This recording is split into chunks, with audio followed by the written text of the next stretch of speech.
Hello, guys. Welcome to Daily Scare. This story was brought to me by a fellow classmate. His friend, who is a rideshare driver, has been missing. Let us begin the story. This is the escort service that took a very twisted turn. It is a two-part story. I had recently broke up with my girlfriend of 2 years. At the time, I was more focused on making money, traveling, and overall enjoying life. Being in my 20s, I really hadn't traveled much. Since before I began to date my ex-girlfriend, I was tempted in hiring an escort service in Cancun. I got this idea because of a passenger named Paul I picked up from the airport. At the time, I was a rideshare driver, and business was very slow.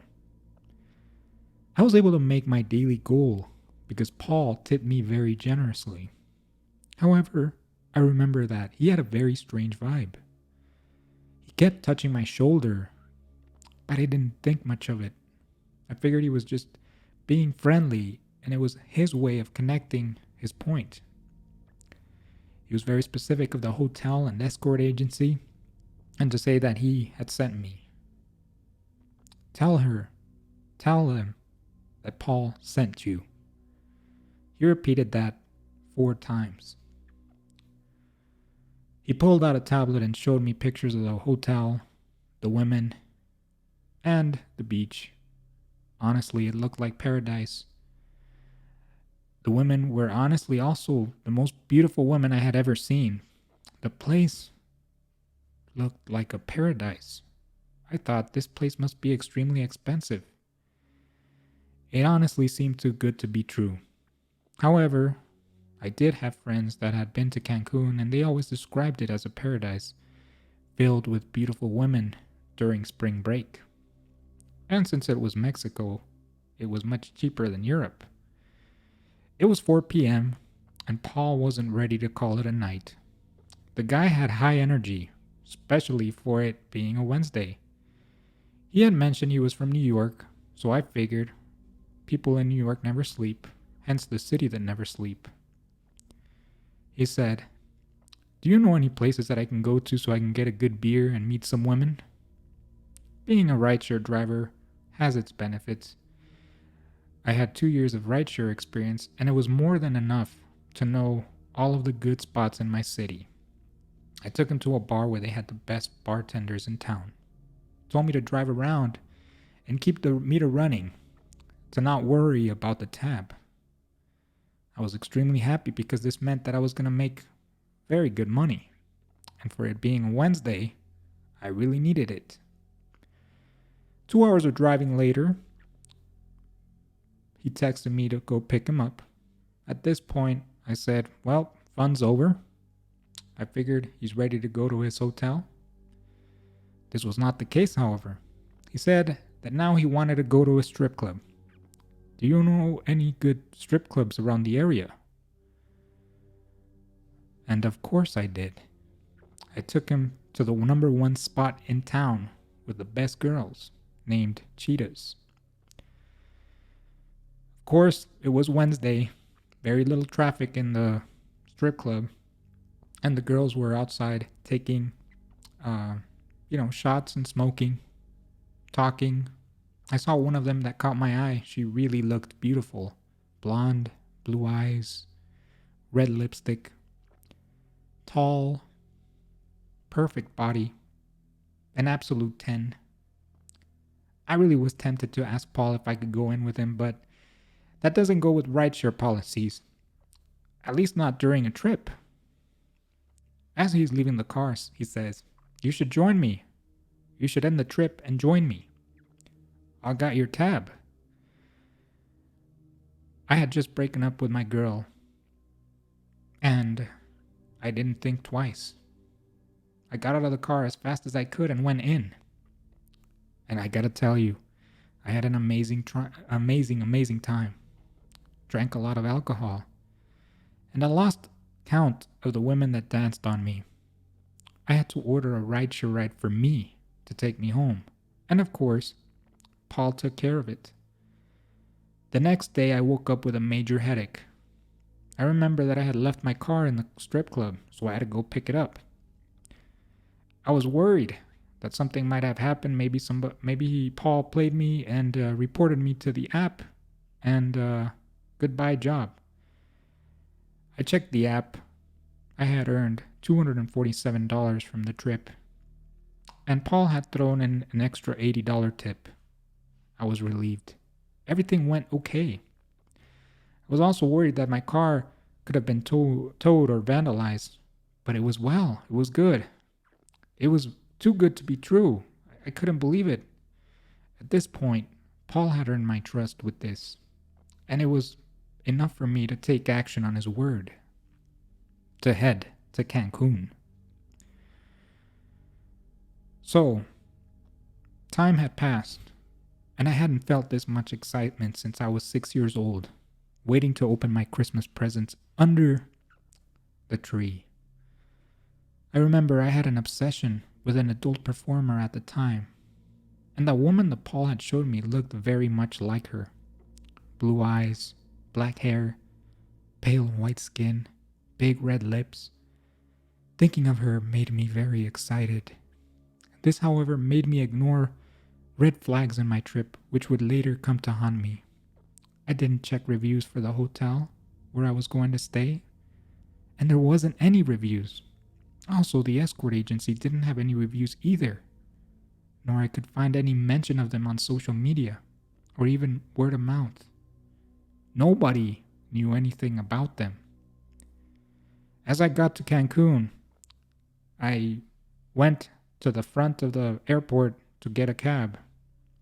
The cab driver, whom was very polite, told me that he had never heard of the place that I was staying in. This was when I felt that I got scammed. Could it be that Paul lied to me and that this place didn't exist? Or maybe they went out of business or moved? I told him, well, just take me to the address and I'll figure it out. Surprisingly, we got to the place, and it was just like in the pictures. I was greeted by a host and mentioned to him quickly that Paul had sent me. He smiled, but eerily. It really looked creepy in a way. But my excitement to meet the woman that I had been lusting for and seen in pictures blinded me. Paul had sold me the idea, and I bought it without question. As I was entering the lobby, I perceived the smell of great and delicious food. I was so hungry. I glanced over at the lobby and the food there looked amazing. Salmon, tacos, enchiladas, steak, fruit. Everything, the food seemed endless. The employee from the lobby said that since Paul had sent me, they would upgrade my stay to all-inclusive. I was so happy. I hadn't eaten anything since my flight, and frankly, I don't recall eating breakfast. I got all the food that I could, and I found a table that was empty and started eating. Everything tasted delicious. The tacos. They had Reese's cake, which was my favorite. As I was eating, and I was getting full, I realized that it was oddly quiet. Also, I realized that the table I was sitting in was in exactly the middle. I saw a group of 3 in a table stare at me and thought of them talking about me and laugh. I didn't think of it much, and I was like, I'll just go to my room. It was time to meet the woman that I have been lusting for years. Well, for what at least felt for years. I was shaking with excitement. I called the agency and let them know I was ready. They told me she would be in my room in 30 minutes. Again, that feeling of excitement, shaking, when you're a little kid waiting to open his Christmas presents. It was almost time. It was almost time.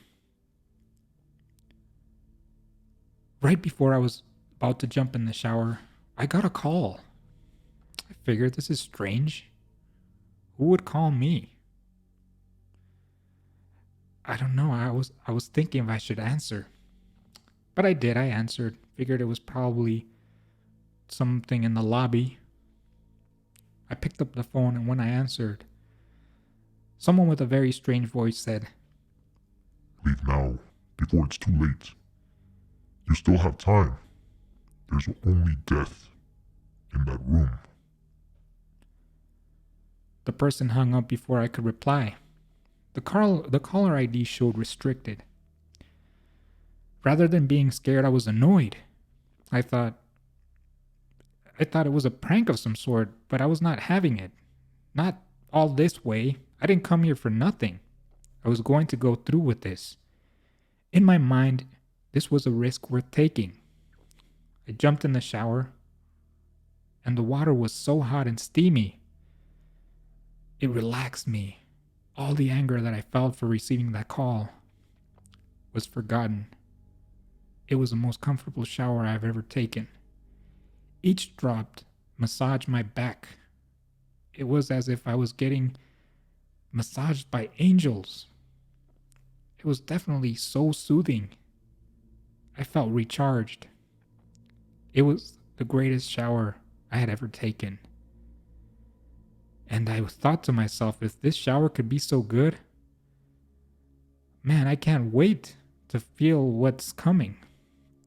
I lost track of time and I heard someone knocking my door. I saw the time and more than 30 minutes had passed. And it had been and I thought it has to be the woman. She must be outside. So many things came into my mind as I was approaching the door. I wore my bathrobe and my slippers, headed to the door, and that's when all these things crossed my mind. I remember the movie Hostel. What if Paul lied to me and he did this just to, trick me and kidnap me? I thought of the worst until I opened the door. Then there was nothing. All my doubts, all my thoughts, everything vanished. I saw her. She was just as in the pictures. No, she was much better looking. Her skin looked golden, bronze, lips pinkish, thick, and the bluest of the blue eyes. She said, "Aren't you going to let me in?" I replied, I'm sorry. Come in. Are you the woman? Paul sent me. Are you sure you're in the right room? Would you like some water? Would you like to come in?" I stumbled in my words. I felt really stupid and nervous, but she looked amazing. Her smell was of perfume, smelled sophisticated and exotic. She shook my hand and gave me a kiss.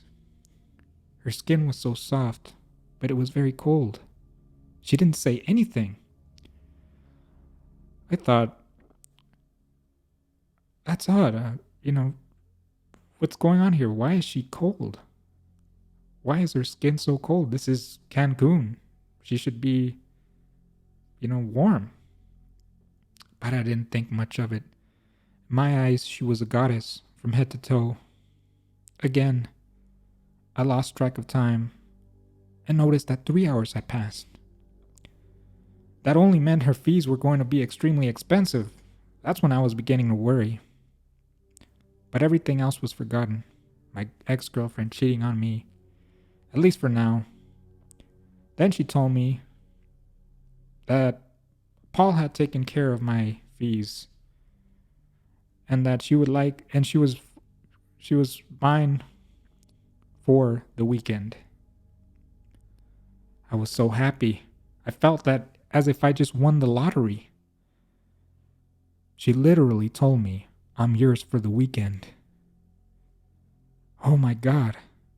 This can't be real. This is amazing. And she wants to give me a tour of the city of Cancun. I was so grateful. She told me she knew many good places, and we had plenty of time to explore. Paul was paying for everything. The only thing that I found odd is that he never called me or sent me a text. I had lost his number because I had gotten a new phone. I asked her if she could get him to call me so I can thank him, and she said, sure, but immediately changed the subject to something else. Asked me personal questions, and I didn't think much of it. I figured she wanted to get to know me, and we should have. I thought it was time to get each other to know better. It was time to get to know each other better. I foolishly thought she was beginning to develop an interest for me. And frankly, I was hooked since when I saw her. Never in my life I had been with a woman like her. And to not have to pay for one felt amazing. Honestly, I had no chance with her. Common sense really did leave me since I opened the door for her. All the red flags that I dismissed. Everything. That's when I heard a strange voice in my mind, similar to the one in my phone. That creepy call. You fool. All of the red flags you ignored will come to haunt you. This is the beginning of your end. My God. Was that voice in my head? Was that real? I couldn't tell if it was my conscience or was it me. Why would I feel guilt? This doesn't make any sense. But after I heard that voice, I noticed that the taxi we got into didn't have any door handles. You could only open the door from the outside. Also, the driver wasn't as polite. He wasn't polite at all. Not like the one that took me to the hotel. He had a scar. I couldn't even hear him breathe. He was very eerie. We must have been driving for 40 minutes. I asked her, where are we going? I realized I didn't even know her name. Hey, I didn't get what's your name? I mean, we've been through so much already and I don't even know your name. Again, she dodged my question. And she's like, here, have some gum. I took the gum without question. I couldn't even say no to her. I couldn't argue with her. When I ate that gum and started chewing, that was the beginning of the downfall. I felt very lightheaded. Everything seemed so dark. I realized that she had drugged me. She drugged me. That was it. My fear, everything is starting to go. As I was fainting, I heard them say, great, we finally got one. We finally got one. We will feast tonight. You did great, Angela. You did great. Angela. That's her name. Ugh. This is part 1. Guys, if you liked part 1, please like this video, comment, and subscribe. I would greatly appreciate it. Part 2 will be coming out tomorrow, no later than Saturday. So keep on the lookout. Thank you very much for listening. And please be safe out there. Take care, guys.